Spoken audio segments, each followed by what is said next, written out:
जो फौज से डिसएग्री करेगा वो एजेंट है, वो रॉ का एजेंट है, वो मोसाद का एजेंट है, वो बैरूनी ताकतों का एजेंट है, वो किसी ना किसी का एजेंट है। हजामत देनी मुझे आती है, हजामत देनी मुझे आती है, मुझे मजबूर ना करें, मुझे मजबूर ना करें। Don't force me Raja Faisal ji, don't force me, मुझे फोर्स मत कीजिए। मैं क्या आपके साथ। पाकिस्तान के हालात क्या हैं कि लोगों को अब ये बात करनी पड़ रही है, मोदी जैसा दरिंदा भी अवाम पर गोली चलाने की जुर्रत नहीं कर रहा।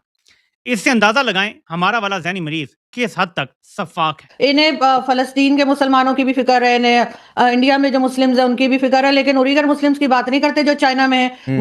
जो फौज से डिसएग्री करेगा वो एजेंट है, वो रॉ का एजेंट है, वो मोसाद का एजेंट है, वो बैरूनी ताकतों का एजेंट है, वो किसी ना किसी का एजेंट है। अब मैं आपको ये सब स्टोरीज क्यों बता रहा हूं दोस्तों? पीओके में आग लग चुकी है, गिलगिट बाल्टिस्तान में आग लग चुकी है, और जॉइंट अवामी एक्शन कमेटी जो कि एक बॉडी है, उसको इन्होंने डिक्लेयर कर दिया कि ये इलीगल है, टेररिस्ट आउटफिट है वगैरह वगैरह। क्योंकि जाहिर सी बात है, जो अपने हक मांगे वो तो एक तो गद्दार है, ऊपर से वो रॉ का एजेंट भी है जो अपने हक मांगे। अब यहां पे हुआ क्या है, 2 4 5 ऐसी चीजें हुई हैं दोस्तों कि अब पाकिस्तान को लग रहा है कि पता नहीं पीओके इनके हाथ में रहेगा, गिलगिट बाल्टिस्तान इनके हाथ में, इनके कब्जे में रहेगा कि निकल लेगा। और जो जॉइंट अवामी एक्शन कमेटी है, उनकी मांगे क्या थी? अगर मैं आपको उनकी मांगे बताऊंगा तो आपको हंसी आएगी, क्योंकि आप इंडिया में रहते हैं या भारतीय मूल के हैं। आप ये सोचेंगे कि ये इसमें क्या है, लेकिन पाकिस्तान में वो चीज बहुत महंगी पड़ती है। उन्होंने बोला कि साहब हमारे यहां जो है पीओके में, गिलगिट में इन्फ्लेशन बहुत हो रहा है ना, महंगाई बढ़ रही है। अब ये तो गलत है, इतनी महंगाई हम कैसे झेलेंगे? महंगाई सब रोड नहीं है, थोड़े से अगर स्कूल बन जाते, तुम गद्दार हो, तुम रॉ के एजेंट हो। सड़क, एजुकेशन, पानी, सस्ती चीज, ये कोई मांगने वाली चीज है? ये तो गद्दार ही मांग सकता है, ये तो वही मांग सकता है जिसको पाकिस्तान से मोहब्बत ना हो। तो ये पूरा ऑक्यूपाइड इलाका है दोस्तों, आप जानते हैं भारत का इलाका है, पाकिस्तान ने ऑक्यूपाई कर रखा है। और पाकिस्तान बड़ी बड़ी लंबी चौड़ी बातें करता है कि ऐसा तो वैसा, तो फिर हम कश्मीर के लिए जान दे देंगे और ये कर देंगे। ये सारी की सारी चीजें पाकिस्तान बोलता है। ये वही पाकिस्तान है जो वहां पे एक बस स्टैंड नहीं बना पाया, एक ढंग का रेलवे स्टेशन नहीं बना पाया, एक ढंग का अस्पताल नहीं बना पाया, एक ढंग का इंजीनियरिंग कॉलेज नहीं बना पाया, एक ढंग की रोड नहीं बना पाया, एक ढंग का टेलीकॉम नेटवर्क नहीं बना पाया। मोहब्बत पूरी है, कागजों पे कश्मीर का जो ऑक्यूपाइड इलाका है, गिलगिट बाल्टिस्तान जो ऑक्यूपाइड इलाका है, उससे मोहब्बत में कोई कमी नहीं है कागजों में, जमीन पे नहीं दिखती हो मोहब्बत बस। तो ये पाकिस्तान का दोगलापन आज मैं एक्सपोज करूंगा। जब भारत में हुर्रियत के बहकावे में श्रीनगर में पथराव होता था, अनंतनाग में पथराव होता था, हुर्रियत कॉन्फ्रेंस ये सारी की सारी चीजें निकालती थी कि कैलेंडर निकलेगा। आपको पता है कैलेंडर था हुर्रियत कॉन्फ्रेंस का कि मंगल को दुकानें बंद होंगी, बृहस्पति को दुकानें बंद होंगी, वो बोलते थे एडवांस में, और दुकानें बंद होती थी। यहां पे पत्थरबाजी, वहां पत्थरबाजी। वो अच्छी बात थी, वो अच्छी बात थी अकॉर्डिंग टू पाकिस्तान, क्योंकि जाहिर सी बात है कोट अनकोट हुकूक मांग रहे हैं अपना कश्मीरी, और भारत से परेशान है इसलिए सड़क पे आ गए। उन्हीं के भाई लाइन ऑफ कंट्रोल की उस तरफ सिर्फ ये कह रहे हैं कि यार इन्फ्लेशन बुरी बात है यार, चीज दूध हो गया, बच्चों को कैसे पिलाएंगे, इतना महंगा हो गया दूध, या राशन इतना महंगा हो गया। वो गद्दार है, वो इंडिया के एजेंट बन गए।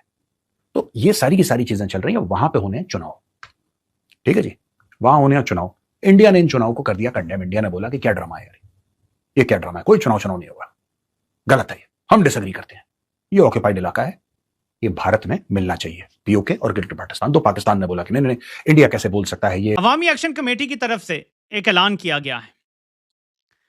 उन्होंने कहा है कि हम कल से लॉन्ग मार्च का आगाज कर रहे हैं। कल 26 जुलाई को मीरपुर डिवीजन से लॉन्ग मार्च का आगाज होगा। काफिले रावला कोट धरने में पहुंचेंगे और 27 जुलाई को बाद अज़ नमाज जोहर मुजफ्फराबाद की तरफ लॉन्ग मार्च किया जाएगा। इसका मतलब इलेक्शन रद्द कर दिए गए, ठुकरा दिए गए हैं वादी के अंदर। आजाद कश्मीर के लोगों ने फैसला किया है कि तुम्हारे ये जाली इलेक्शन और जाली नुमाइंदे जो तुम यहां पे ला के बिठाओगे, हमें कबूल नहीं है। इन लोगों ने यह भी बता दिया है कि ये लोग धोखा देते हैं, ये फ्रॉड करते हैं और हम इन पे एतबार नहीं कर सकते, वरना तो मुज़ाकरात में कौन सी चीज तय नहीं हो सकती। लेकिन इन्होंने वो शायद भांप लिया है, क्योंकि जर्नैलों ने मुल्क दुश्मन और रॉ वाले कार्ड को 5वां गियर लगा दिया है। इल्जाम ये लगाया जा रहा है कि इनको सोशल मीडिया की जो सपोर्ट मिल रही है अवामी एक्शन कमेटी को, उसके पीछे रॉ है। और सो कॉल्ड हमारे मेन चैनल्स पर प्रोग्राम करवाए जा रहे हैं, जहां पे सो कॉल्ड लोग जो कह रहे हैं जी कि हम हैंडलर थे और हमने पैसे जो है वो करके दिए और हमने राब्ते करवाए, और सोशल मीडिया पे कैंपेन अवामी एक्शन कमेटी के हक में जो चल रही है उसके पीछे भारत है। मैं ये इनकार नहीं करता कि कहीं भारत ने हो सकता है कोशिश की हो, लेकिन ये कहना कि अवामी एक्शन कमेटी और उनके साथ बैठे हुए हजारों लोग जो हैं वो रॉ के एजेंट हैं और रॉ के लिए काम कर रहे हैं, ये जाहिर है कि मुल्क तोड़ने वाला बयानिया है। मैं इस पर वापस आता हूं, लेकिन आपको ये बताता चलूं कि एक तरफ इनका ये बयानिया है कि सबको हमने दबाना है, मारना है, तोड़ना है, और दूसरी तरफ बयानिया ये है कि देखें जी, मोदी ने ना स्टूडेंट के सामने सरेंडर कर दिया, बात मान ली। और हमारा मजाक पता कैसे उड़ाया जा रहा है? सोशल मीडिया पे फौज से जुड़े हुए अकाउंट क्या पोस्ट कर रहे हैं?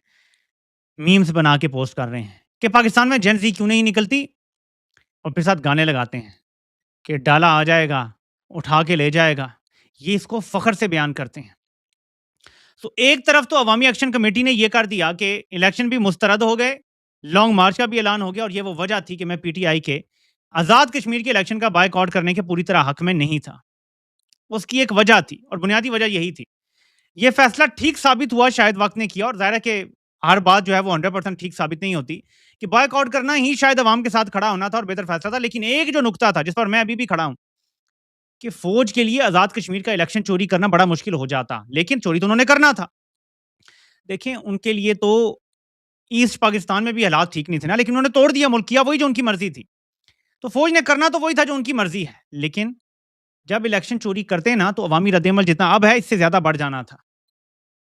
देखिए ना, बिल आखिर अगर इस मार्शल लॉ ने खत्म होना है, इस रजीम ने खत्म होना है, तो मेरा सिंपल सवाल ये है कि वो कैसे खत्म होगा? वो अवामी ताकत से ही खत्म होगा ना। हजामत देनी मुझे आती है, हजामत देनी मुझे आती है, मुझे मजबूर ना करें, मुझे मजबूर ना करें। Don't force me Raja Faisal ji, don't force me, मुझे फोर्स मत कीजिए मैं आपके साथ उस तरह से पेश आऊं जो आपको अच्छा नहीं लगेगा। देखिए, एक मिनट, जनरल दयाल, ये मशवरा ये लोकसभा में लेके जाएं, उसके ऊपर डिबेट करवाएं कि क्या पाकिस्तान के ऊपर इस तनाजुर में हमला करना चाहिए या नहीं करना चाहिए। राजा फैसल जी, ये मशवरा लेके जाएं राजा फैसल जी आपके साथ कि यूनाइटेड नेशंस की जो रेजोल्यूशंस हैं वो आपको अलाउ करती है कि आप पाकिस्तान में इंटरवीन करें, आए इंटरवीन करें। मई 2025 वॉर में जैसे आप चीख के कहते रहे ना कि ओए बीएलए वालों, ओए टीटीपी वालों, आ जाओ पाकिस्तान के ऊपर हमला कर दो, अच्छा मौका है। आज इनको कह के दिखाएं, फिर आपके पास मौका है, चुप करवाएंगे तो मैं पाकिस्तान की तरफ, पाकिस्तान की तरफ अगर हिम्मत है तो। एक मिनट, ये अपने आप को एक मिनट सीट दे रहे हैं। हम जब फिर करेंगे,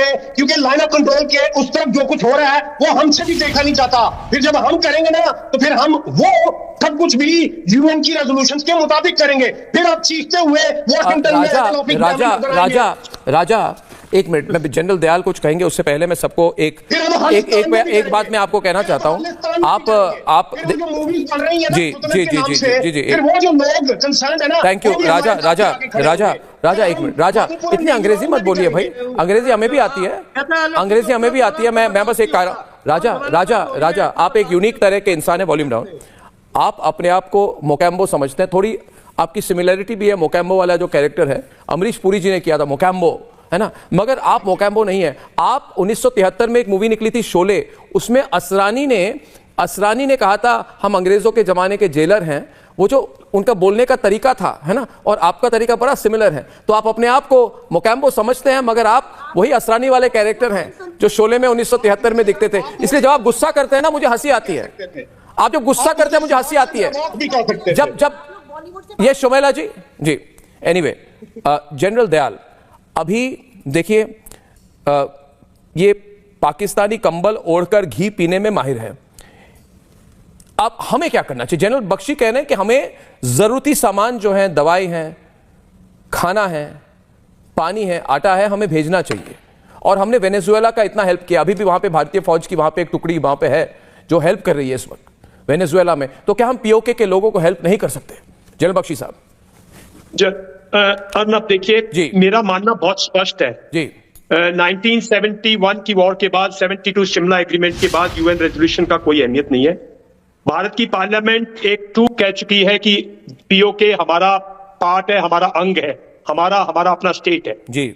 मेरा मानना यह है कि अगर हमारे स्टेट में इतना कुछ हो रहा है, हमारे लोगों के खिलाफ कोई सेना, कुछ लोग अगर इस किस्म की कार्रवाई कर रहे हैं, तो मेरा मानना यह है कि जैसे गुजरात हमारा स्टेट है, पंजाब हमारा स्टेट है, हरियाणा हमारा स्टेट है, और अगर यहां हम अपने लोगों के खिलाफ कुछ भी बर्दाश्त नहीं कर सकते, तो मेरी तरफ से पीओके के अंदर जो इनकी फौज कर रही है, जो इनकी आईएसआई कर रही है, वो हमें बर्दाश्त नहीं होना चाहिए। इन्हें फलस्तीन के मुसलमानों की भी फिक्र है, इन्हें इंडिया में जो मुस्लिम्स है उनकी भी फिक्र है, लेकिन उरीगर मुस्लिम्स की बात नहीं करते जो चाइना में है। वहां पे एकदम वहां पर बात करने के लिए आवाज नहीं निकलती। यहाँ पर जो कश्मीर में हो रहा है, मेरे ख्याल से शर्म आनी चाहिए इस तरह से डिफेंड करते हुए गवर्नमेंट को, या गवर्नमेंट की तरफ से जो एक्शन स्टेट की तरफ से किया जा रहा है उस पर कितने ही लोगों की जानें चली गई हैं। और आप देखिएगा ये कुछ साल अगर ये यही करते रहे तो ये एक और बलोचिस्तान खड़ा कर देंगे। यहाँ पर भी लोग उसी तरह से प्रोटेस्ट कर रहे होंगे और वैसे ही मिसिंग पर्सन का इशू आएगा जैसे बलोचिस्तान में हो रहा है। लेकिन अभी इनको अकल नहीं आ रही। अभी ये कह रहे नहीं जी वो तो हमारे भाई हैं, हम तो उनको बड़ा ख्याल कर रहे हैं, तो भाई सड़क पे क्यों हैं, उनके ऊपर स्ट्रेट फायर क्यों हो रहा है, उनकी जो डिमांड्स है वो सुनी क्यों नहीं जाती है। अपनी मर्जी से 4 लोग बुलाकर टीवी पे बिठा देते हैं और उसके बाद उनसे बात करना शुरू कर देते हैं कि ये देखिए जी ये कश्मीर के लोग हैं,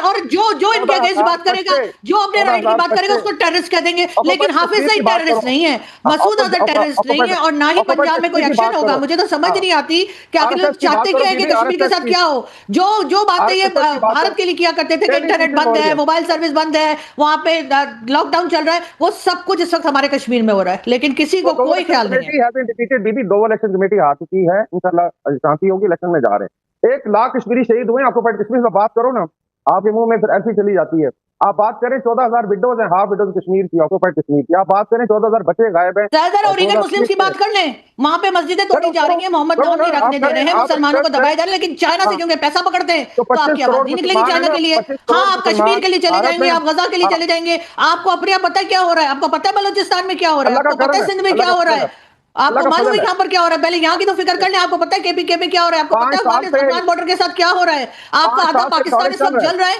और आपको फिक्र पड़ी हुई है इंडियन मुस्लिम्स की।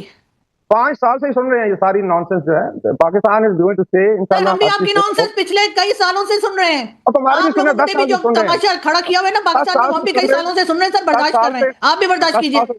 You are on the payroll. 10 साल से हम वॉच करते रहते हैं, ठीक है, बर्दाश्त करते हैं, बाकी कोई नहीं, चलता रहता है। Pakistan is not going anywhere.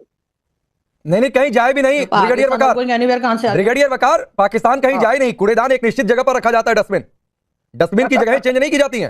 कूड़ादान वो है जहां पे 25 नहीं और ब्रिगेडियर वकार सुनिए ना, आप मुसलमानों की बातचीत कर रहे हैं, आप मुसलमानों की बातचीत कर रहे हैं। केवल कराची और पंजाब में जो इंटरनेट पर मौजूद, मैंने इतनी देर में गूगल किया, 40 से अधिक अहमदिया मस्जिदें और इबादत गाहों को तोड़ दिया गया, आप यही पाकिस्तान में। तो सर छोड़ दीजिए, ये देखिए, सुनिए be strict on the topic brigadier Waqar. अगर आपको इतना डिसिप्लिन नहीं समझ में आ रहा है तो मैं क्या करूं सर? Comparative analysis. हाँ यस, कंपैरेटिव एनालिसिस किस बात का? आज का टॉपिक ये था कहा कितनी मस्जिदें तोड़ी गई। आज का टॉपिक ये था कि पाकिस्तान, भारत या फिर चीन में मुसलमानों के हालात क्या हैं, या फिर वहां पर माइनॉरिटीज के हालात क्या हैं। 800 साल टॉपिक ये है कि भाई एक स्विट्जरलैंड है, एक पीओजे के, इस पर टिके रहिए। दुनिया भर में जाएंगे, आपके यहाँ पर आटे की कीमतें, हमारे यहाँ पर आटे की कीमतें। बात यह है कि पाकिस्तान के ऊपर कश्मीर पीओके में जब भी चुनाव आते हैं तो ये नॉमिनेशन रिजेक्ट होने का खेल एक आम बात हो चुका है। वहां का सिस्टम पूरी तरह से पाकिस्तान की फौज और वहां की एजेंसी के इशारे पर चलता है। अगर कोई भी ऐसा नेता जो पाकिस्तान के खिलाफ बोलता है या वहां के कब्जे पर सवाल उठाता है तो अपना पर्चा भरने जाता है, तो वहां की सरकार, इलेक्शन कमीशन मिलकर उसका नॉमिनेशन कैंसिल कर देते हैं या भरने नहीं देते हैं, कैंसिल कर देते हैं। वहां एक कानून है जिसे सेक्शन 7A कहते हैं, जिसके मुताबिक हर कैंडिडेट को ये लिख कर देना पड़ता है कि वो पाकिस्तान के साथ है और उसके पार्टी रॉयल है। अब जो इंसान वहां आजादी चाहता है या पाकिस्तान के खिलाफ है वो ये क्यों मानेगा? और दोस्तों अगर कोई कोशिश भी करे तो एडमिनिस्ट्रेटिव इशू, छोटी मोटी टेक्निकल मिस्टेक या फिर पुराने झूठ के हिसाब से लोग बोल सकते हैं कि इस वजह से आपका खारिज हो गया। सीधी सी बात यह है कि पीओके में चुनाव सिर्फ एक दिखावा है, असली रिमोट कंट्रोल पाकिस्तान की फौज के हाथ में है। वहां वही जीतेगा या चुनाव लड़ पाएगा जिसे पाकिस्तान चाहता है, पाकिस्तान सेना चाहता है। बाकी सभी सच्चे लीडर को चुनाव से पहले ही अलग कर दिया जाता है ताकि वहां की सच्ची आवाज दबाई जा सके। पाकिस्तान में आम बात है, पहले लोग हिंदुस्तान को बोलते थे, अपने हालत देखो तुम्हारे पाकिस्तान का क्या हालत है, दिन प्रतिदिन बदतर होते जा रहा है।